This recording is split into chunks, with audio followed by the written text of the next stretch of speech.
Pinayagan na ng mga otoridad na magbukas ang mga negosyo sa Zamboanga City. Ngunit ito ay nakadepende sa mga negosyante kung nais na nilang magbukas. Alamin na po natin ang pinakahuling sitwasyon doon mula sa ating kasamang si George Bandola na nasa Zamboanga City live.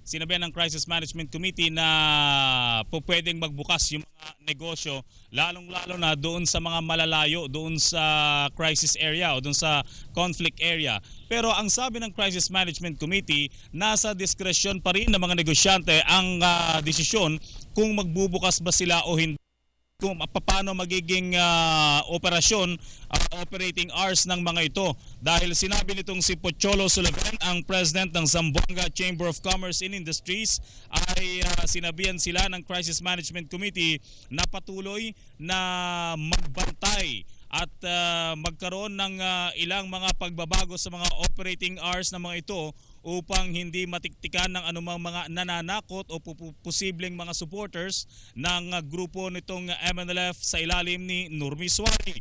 At sa mga oras na ito nga ngayon, meron pa rin isang sunog na nagaganap dyan sa bahagi ng Barangay Santa Catalina at ito yung hindi pa rin maapula ng mga otoridad dahil hindi rin makapasok yung mga fire trucks doon sa loob ng Barangay Santa Catalina para sana apulahin. Aba, hindi na birong higit na sa 1,000 mga bahay ang sinusunog ng mga rebelde sa pamagitan ng panununog ng mga ito upang maitago lamang yung kanilang kinalalagyan at magsilbing diversions ng mga ito sa mga tumutugis na pamahalaan. Inamin itong si co-chair DILG Secretary Mar Rojas na talagang maliit na nga yung pwesto. Ang problema kung bakit nahihirapan ng mga otoridad ay dahil sa meron pang nakadeploy na mga sniper itong Moro National Liberation Front at pinaniniwalaang may bunker ang mga ito doon sa mga lugar na kanilang matagal na ring pinagtataguan. Inamin din ng Crisis Management Committee na nandito pa rin si Javier Malik, ang matinding kanang kamay nitong si Nurmi Suari, kung bakit ito patuloy. Teka lang, may dumarating ng mga VIP dito sa loob ng kampo at pinaniniwalaan na isa nga sa mga dahilan nito kung bakit natatagalan ng pamahalaan dahil sa matinding preparasyon yan ng Moro National Liberation Front.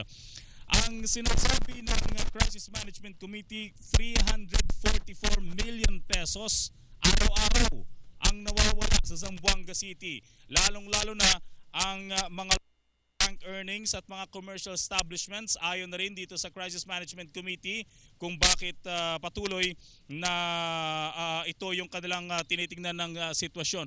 Ayon si Secretary Mar Rojas, dumating dito sa pakitingnan mo nga kung baka pwedeng kunin natin si Secretary Rojas. Ayun.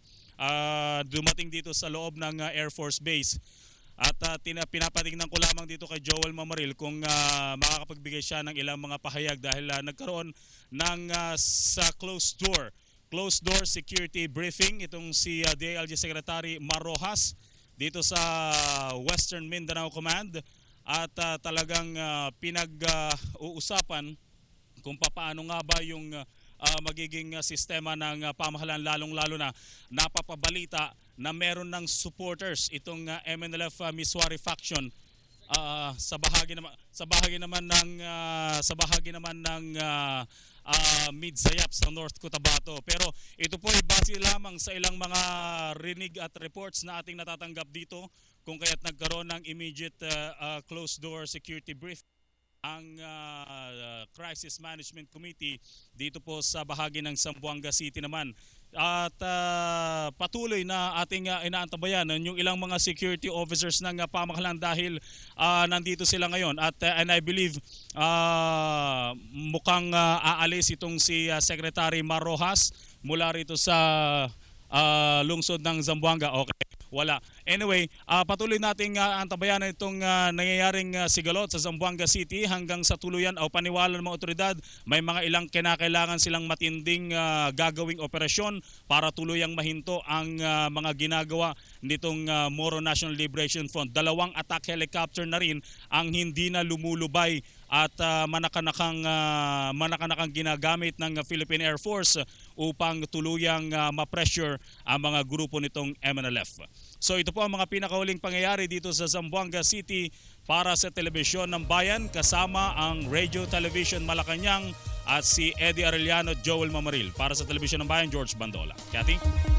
Maraming salamat, George Bandola.